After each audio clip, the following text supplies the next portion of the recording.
नमस्कार दोस्तों, हमारे चैनल स्टोरी विद देव में आपका हार्दिक स्वागत है। दोस्तों, अच्छे लोगों की मृत्यु जल्दी क्यों हो जाती है?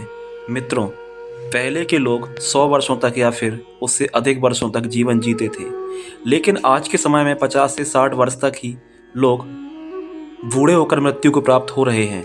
और ऐसा देखा जाता है कि जो लोग अच्छे होते हैं उनका व्यवहार चरित्र अच्छा होता है। जो पुण्यकर्मी होते हैं उनमें से कुछ लोग और भी जल्द इस दुनिया को छोड़कर चले जाते हैं। मित्रों, यह आपने तो लोगों से सुना ही होगा कि अच्छे लोगों को भगवान जल्दी ही बुला लेते हैं, लेकिन क्या आप जानते हैं कि ऐसा क्यों होता है? क्यों अच्छे लोग बुरे और दुष्ट लोगों की तुलना में मृत्यु को जल्दी प्राप्त हो जाते हैं? अगर नहीं तो चलिए हम आपको बताते हैं। दोस्तों, आपने लोगों से ऐसी बातों को सुना होगा कि वह बहुत अच्छा व्यक्ति था, इसलिए उसे भगवान ने जल्दी बुला लिया। बुरा और दुष्ट होता तो जल्दी नहीं मरता, लोगों को परेशान करता। दोस्तों, कई ग्रंथों में इसके बारे में वर्णन मिलता है। उन्हीं ग्रंथों के माध्यम से चलिए हम जानते हैं कि ऐसा क्यों होता है। श्रीमद् भागवत गीता में भगवान श्री कृष्ण कहते हैं कि जिनका जन्म हुआ है उनकी मृत्यु एक दिन निश्चित है। यह कटु सत्य है और किसी मनुष्य के जीवन से पहले ही उसके भाग में 5 चीज़ें लिख दी जाती हैं। पहला है मनुष्य का जन्म कब, कहाँ और किसके यहाँ होगा। दूसरा है मनुष्य का विवाह कब, कहाँ और किसके साथ होगा। तीसरा है कि मनुष्य का जीवन कब, कहाँ और किसके साथ होगा। चौथा है मनुष्य का अंत कब, कहाँ और किसके साथ होगा। और पांचवा है मनुष्य का अंत कब, कहाँ और किसके साथ होगा। कि मनुष्य के पास धन संपत्ति कितनी होगी। चौथा कि मनुष्य कितना विद्वान होगा, अर्थात उसमें कितनी होगी, वह कितना ज्ञानी होगा। और पांचवा है उस मनुष्य की मृत्यु कब, कहाँ और कैसे होती है। यह 5 चीज़ें ऐसी हैं जो अटल हैं और यह सब मनुष्य के पिछले कर्मों के अनुसार ही मनुष्य के भाग में लिख दिया जाता है। मनुष्य सिर्फ कर्म के लिए ही स्वतंत्र है, इसलिए कहा जाता है कि अच्छा कर्म अच्छे भाग को बनाता है और बुरा कर्म दुर्भाग को बनाता है। मित्रों, आपने यह भी सुना होगा कि जितनी चाबी भरी राम ने उतना चले खिलौना, अर्थात भगवान ने जितना आपको जीवन दिया है, जो जितने दिन के लिए आया है उतने समय तक ही वह माया नगरी में रहता है, अर्थात इस संसार में रहता है। हम मनुष्य और संपूर्ण प्राणी भगवान के हाथों का एक खिलौना ही तो हैं। उनकी मर्जी बिना एक पत्ता भी नहीं हिलता। दोस्तों, किसी अच्छे मनुष्य को भगवान इस पृथ्वी लोक में किसी न किसी उद्देश्य से भेजते हैं। जब विधाता का उस मनुष्य द्वारा वह उद्देश्य पूरा हो जाता है तो भगवान उस मनुष्य को जल्दी ही अपने पास बुला लेते हैं, क्योंकि वह मनुष्य भगवान के हृदय में, अर्थात वह मनुष्य भगवान के निकट होता है। आप यह भी कह सकते हैं कि वह मनुष्य भगवान का प्रिय होता है।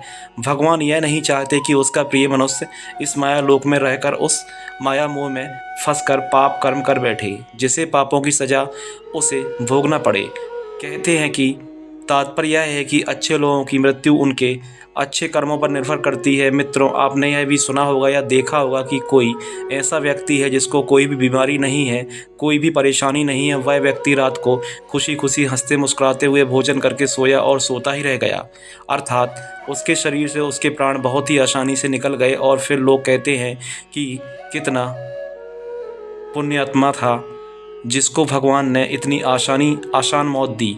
ना कोई पीड़ा हुई, ना कोई बीमारी और ना कोई कष्ट हुआ। वह मनुष्य तो बड़ा ही धर्मात्मा और पुण्यवान था जिसको इतनी आसान मौत मिली। दोस्तों, ऐसा क्यों?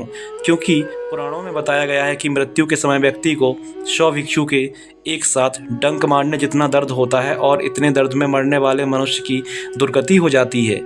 लेकिन जो पुण्य कमाता है, जो धर्मात्मा है, उसको उस दर्द और उस पीड़ा को सहना नहीं पड़ता। दोस्तों, कलयुग के लक्षण के बारे में बताया गया है कि पापी चिरायु सुकृति गता, अर्थात कलयुग में पापी मनुष्य ज़्यादा जिएंगे और पुण्य मनुष्य इस लोक में जल्द ही मर जाएंगे। जो लोग यह कहते हैं कि मनुष्य मरने के बाद खाली हाथ जाता है, तो यह जान लीजिए कि मनुष्य मरने के बाद भी अपने साथ 3 चीज़ें लेकर जाता है। पहला है उस मनुष्य का संचित कर्म, दूसरा है स्मृति और तीसरा है जागृति। इन तीनों को मनुष्य मरने के बाद अपने साथ लेकर जाता है। मित्रों, हम यह सोचते हैं कि हमारे परिवार में या फिर कोई और ऐसा था जिसने कभी भी किसी को नहीं सताया, कभी किसी को पीड़ा नहीं दी, कभी किसी को दुख नहीं दिया, तब भी भगवान ने उसे जल्दी बुला लिया। उन्हें तो इस संसार में ज़्यादा जीना था। तो दोस्तों, आप यह भी जान लीजिए कि आपने प्राचीन कथाओं में सुना होगा या फिर पढ़ा होगा कि जब आर्षि मुनि किसी अप्सरा या फिर किसी देवताओं पर क्रोधित होते थे तब उन्हें दंड देने के लिए पृथ्वी लोक में जन्म लेने का श्राप दे देते थे। यह मृत्यु लोक दूसरे लोकों में ऐसी भयानक और दुखदायक जगह है जहां दंड के तौर पर देवताओं और अप्सराओं को भेजा जाता था और ऐसे दंड पाकर वह अप्सरा और देवता आर्षि मुनियों के श्राप से उनके सामने झुककर क्षमा याचना करने लगते थे कि हे प्रभु, मुझे ऐसा दंड मत दो, हमसे गलती हो गई है, हमें क्षमा कर दीजिए। दोस्तों, यह मृत्यु पूरे लोक परे ब्रह्मांड में ना तो अच्छी जगह है और ना ही बुरी जगह है। यह पृथ्वी लोक वह जगह है जहाँ पर प्राणी अपने पिछले जन्मों के कर्मों के फलों को भोगने के लिए आता है और अगले जन्म के लिए पुनः नए कर्म करने के लिए आता है, जिसका फल उसे यमलोक में और अगले जन्म में मिलता है। यह चक्र चलता रहता है सभी प्राणियों में। मनुष्य के जीवन को ही मात्र मोक्ष का द्वार माना गया है। यह मनुष्य का एकमात्र शरीर ही है जिसके द्वारा मनुष्य मोक्ष को प्राप्त कर सकता है। और मोक्ष कैसे प्राप्त होगा? मोक्ष प्राप्त होगा भगवान श्री हरि विष्णु का नाम लेने से, हरि भजन करने से, अर्थात परम पिता परमात्मा जो सर्वशक्तिमान है, जो सभी को पालने वाले हैं, जो न आदि है न अंत है, जो परम ईश्वर है अर्थात जो परमेश्वर है, जिनके अंदर पूरा ब्रह्मांड समाहित है, जो परमात्मा है। और ऐसे उन परम पिता परमात्मा की शक्ति या भक्ति करके, पुण्य परोपकार करके मनुष्य मोक्ष को प्राप्त कर सकता है। अन्यथा अपना तो कर्म भोग सभी कर रहे हैं। माता के गर्भ में आकर दुख और कष्टों को सहना पड़ेगा और फिर 84 लाख योनियों में मनुष्य फंस जाएगा और जन्म मरण का यह चक्र चलता रहेगा। दोस्तों, यह पृथ्वी लोक कर्म में भी है और मनुष्य के कर्मों के ही अनुसार उसको आगे की यात्रा तय करनी पड़ती है। जब हम जन्म लेकर यहाँ आते हैं तो हमें इस लोक की मोह माया घेर लेती है और हमें यह मृत्यु लोक बहुत अच्छा लगने लगता है। हमें इस मृत्यु लोक से और यहाँ पर रहने वाले लोगों से लगाव हो जाता है। जब कोई हमें छोड़कर अपना इस दुनिया से चला जाता है तो हमें बहुत दुख होता है। लेकिन गरुड़ पुराण में वर्णन मिलता है कि जिसकी मृत्यु हो जाती है उसकी आत्मा शरीर को छोड़कर यमदूतों द्वारा यमलोक पहुंचती है, परंतु जो पुण्य आत्मा होती है उसके लिए यमदूत आते हैं। लेकिन अगर कोई पापी व्यक्ति है तो उस व्यक्ति ने पृथ्वी लोक में लोगों को या अन्य प्राणियों को बहुत ज़्यादा दुख दिया है, बहुत ज़्यादा सताया है। तुझे यमराज अगले जन्म में बहुत ज़्यादा आयु देते हैं ताकि वह अपने पाप कर्म फलों को ज़्यादा समय तक भोग सके। कई लोग तो अपने आयु से भी ज़्यादा जीवन जीते हैं। शरीर का मांस सूख जाता है, शरीर में मात्र हड्डियां ही बचती हैं। घर परिवार वाले भी किनारा कर लेते हैं, कोई पानी तक के लिए नहीं पूछता। बिस्तर में पड़े पड़े मलमूत्र कर देते हैं, उठा नहीं जाता, काम नहीं करता, हाथ पैर नहीं चलते।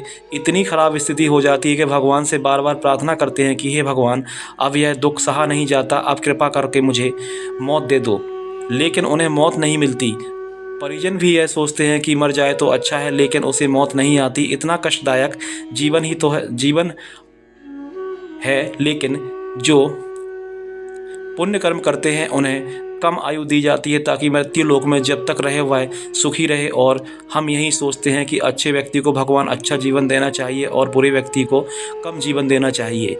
लेकिन भगवान की व्यवस्था उत्तम और सही है, क्योंकि मनुष्य का इस मृत्यु लोक में जीवन व्यतीत करना यह उनका लक्ष्य नहीं है। मनुष्य का अंतिम लक्ष्य तो पुण्य कर्म करके भगवान की भक्ति करके मोक्ष को प्राप्त करना है।